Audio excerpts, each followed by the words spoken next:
Welcome to channel 5 news. Jaganmohan Reddy పాలనలో SC ఎస్టీలపై కేసులు ఎత్తివేస్తామన్నది మోసం అని దళిత సంఘర్షణ సమితి నెల్లూరు జిల్లా అధ్యక్షులు ఎస్ మల్లి అన్నారు. వైసీపీ పాలనలో దళితులను హింసించడమే కాకుండా దళితులపైనే ఎస్సీ ఎస్టీ కేసులు పెట్టారన్నారు.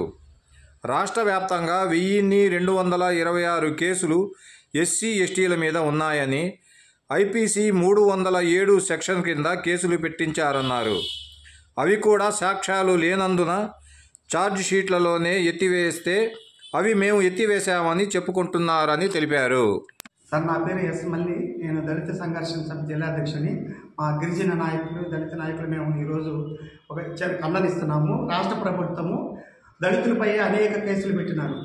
అత్యాచార కౌంటర్ కేసులు కూడా పెట్టి మాపై మాత్రం 307 పెట్టి వాళ్ళపైన చిన్న చిన్న కేసులు పెట్టి స్టేషన్ బిల్లు పెట్టి వీళ్ళేమో జైలుకు పంపించారు.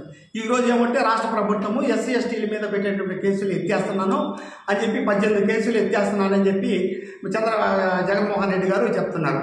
దానికి మళ్ళీ షోగా కృతజ్ఞతగా మళ్ళీ సోషల్ డెవలప్మెంట్ మినిస్టరు, ఇంకొక ఆమె, ఇద్దరు దళిత మంత్రులు పోయి కృతజ్ఞతలు చెప్పడం, ఈరోజు రాష్ట్ర వ్యాప్తంగా జరిగినటువంటి ఈ ఎస్సీ ఎస్టీల మీద జరిగినటువంటి కేసులన్నీ కూడా కేసులు ఎత్తేస్తున్నామని చెప్పి ఒక మోసపూరితమైనటువంటి కుట్ర చేసి అసలు 4 సంవత్సరాల 10 నెలలు దళితులు హింసించి ఈ 2 నెలల ఎలక్షన్ల రోజులో మేము దళితుల మీద చాలా ప్రేమ చూపిస్తున్నాము అని చెప్పడం అనేది చాలా దుర్మార్గమైన విషయం.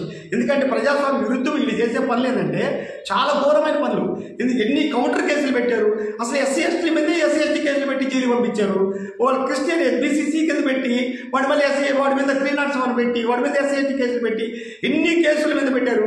అసలుకి 2021లో కూడా ఈ కరోనా సీజన్లో ఎస్సీ ఎస్టీలు భూములన్నీ పెట్టుకొని జగనన్న కాలనీలు కడుతుంటే మేమందరం కూడా ధర్నాలు చేస్తే మా మీద దాదాపు కరోనా కేసులు దాదాపు నా మీద 12 ఉండే నెల్లూరు టౌన్లో. ఆ విధంగా నాకు ఇప్పటికీ నేను వాయిదాలు తిరుగుతూనే ఉన్నా. 1 టౌన్ 2 టౌన్ ఆ పరిధిలో ఈ విధంగా అన్ని ఆకమింద. ఎందుకంటే రాష్ట్ర వ్యాప్తంగా రాష్ట్రంలో ఏదైనా కూడా ఒక దళిత ఉద్యమం జరిగినప్పుడు లేదా ఒక దళితులకు గిరిజనులకు అన్యాయం జరిగినప్పుడు విజయవాడలో మీటింగ్ ఇవన్నీ పెట్టుకుంటే ఆ స్థాయి విజయవాడ స్థాయిలో పెట్టుకుంటే స్థానిక నాయకులందరికీ ఇళ్ళల్లో పోలీసులు ఉండేవాళ్ళు. ఏ గోదావరి పోలీసులు, రాత్రి 2 గంటల పోలీసులు, మా ఇంటికాడ కూడా ఎన్నోసార్లు పోలీసులు నాకు 12 నోటీసులు ఇచ్చారు. పోలీసులు ఇన్ని నోటీసులు ఇచ్చి ఇంత చిత్రహింసలు పెట్టి ఈరోజు దళితులు మామూలుగా దాదాపు 82 మందిని జరిపినారు. అది 82 మందిని చంపడమే కాకుండా 1226 కేసులు కౌంటర్ కేసులు పెట్టారు. ఇంత ఒక వలయాకారంగా దళితులను, గిరిజనుల్ని వాళ్ళు ఏదో నక్సలైట్లలాగా, తీవ్రవాదుల్లాగా ఈ ప్రజాస్వామ్యవాదుల్ని వ్యతిరేకం చేస్తున్నారు, బస్సులు తగలబెడుతున్నారు అనే విధంగా తయారు చేసి మమ్మల్ని అందరినీ హింసించి జైల్లో పెట్టి పొలాలు లేకుండా, తరాలు లేకుండా, ఆఖరికి ఇళ్లలో కూడా లేకుండా చేసి ఇప్పుడు కల్లబుల్లి మాటలు చెప్తే ఎవడింటాడు జగన్మోహన్ రెడ్డి? నీ మనుషులు చేసిన అరాచకం ఈ ఎన్నికలు తప్పించుకోవాలని చూడొస్తే ఎట్టి పరిస్థితులు జరగదు. అది చూస్తాం. నువ్వు ఉండేదే నువ్వు ఎన్నికలు కలిసి మమ్మల్ని పేద ప్రజలు అణిచివేసి ఎవడు కూడా ఈ భారతదేశ ప్రపంచంలో ఎవడు కూడా మరి పరిపాలనకు వచ్చిన దక్కలేము. తప్పకుండా నీకు జరిగిన ప్రజలు ఈ ఎన్నికలు తగిన శాస్తి చేస్తారు. ఇంత హింసించి ఇన్ని కేసులు పెట్టి ఇన్ని జైలు పాలు చేసి ప్రతి ఒక్కరిని చిన్న మీటింగ్ పెట్టుకున్న ఎంఆర్పిఎస్ మీటింగ్ పెట్టుకున్నా కూడా వాళ్ళందరూ కూడా జైలు పాలు చేశారు.